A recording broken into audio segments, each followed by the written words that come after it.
சிலர் சொல்றான் நீ கேளு, கேட்டுக்கிட்டே இரு, கர்த்தர் கொடுப்பாரு. அதே உங்க பையன்கிட்டயும் சொல்லிடுங்க, இனிமேட்டு ஸ்கூலுக்கு போகாத, புக் எடுக்காத, எக்ஸாம் எழுதாத, நான் திண்டுக்கல்ல ஃபர்ஸ்ட் வருவேன் சொல்லு, வந்துருவேன். ஏன்னா அறிக்கை பண்ணா வருவேன்.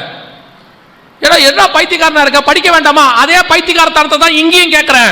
ஆவிக்குரிய விஷயத்துல படிக்க வேண்டாமா? ஆவியில வளர வேண்டாமா? கிறிஸ்துவுக்கு உண்மையா இருக்க வேண்டாமா? விசுவாசமா இருக்க வேண்டாமா? பரிசுத்தமா இருக்க வேண்டாமா? எதுவுமே வேண்டாம். அறிக்கை பண்ணா போதும், பரலோகத்துக்கு போயிடலாம். எப்படி போக முடியும்? எப்படி படிக்காத ஒரு பையன் ஃபர்ஸ்ட் வருவாங்கிறது நீங்க சொல்ற சாட்சியா இருக்குமானால் அதே சாட்சி தான் இதற்கும் பொருந்தும். நன்றாய் தெரிந்து கொள்ளுங்கள். பரலோகம் போவதற்கு நீங்கள் இப்பொழுது கேட்டுக்கொண்டிருக்கிற உபதேசம் பத்தாது. அல்லது உங்களை ஆன்லைன்ல நிறைய பேர் வஞ்சிக்கிறார்கள். உங்களுக்கு சபையில என்ன சொல்லி கொடுக்கறாங்கன்னு பாருங்க. சபையில சொல்லி கொடுக்கிற உபதேசத்துக்கு கீழ்ப்படிங்க. பரலோகத்துக்கு போற உபதேசத்துக்கு பாருங்க. பணக்காரனாவது எப்படின்லாம் கேட்காதீங்க. அதெல்லாம் தானா வரும். உண்மையா இருந்தா தானா வந்துட்டு போகுது. நீ ஒரு புறஜாதியார், இயேசுவை அறியாதவங்க உண்மையா வியாபாரம் பண்றாங்க, ஆசீர்வதிக்கிறாரா இல்லையா ஆண்டவர்?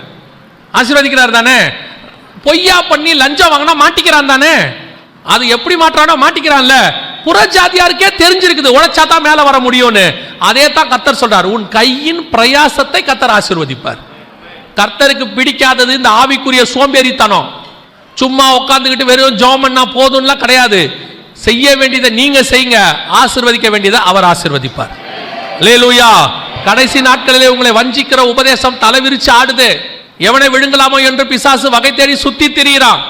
நான் ஊழியக்காரங்களுக்கு சொல்றேன், இங்க இருக்கிறவங்களுக்கு சொல்றேன், இந்த புல்பிட்ல ஏத்தும் போது எல்லாரையும் ஏத்தாதீங்க. எல்லாரும் ஏற இடம் இது இல்ல. இது கர்த்தரால் அபிஷேகம் பண்ணப்பட்டு ஆவியானவரால் பேசப்படுகிற இடம். அவர்கள் மட்டும்தான் ஏறணும்.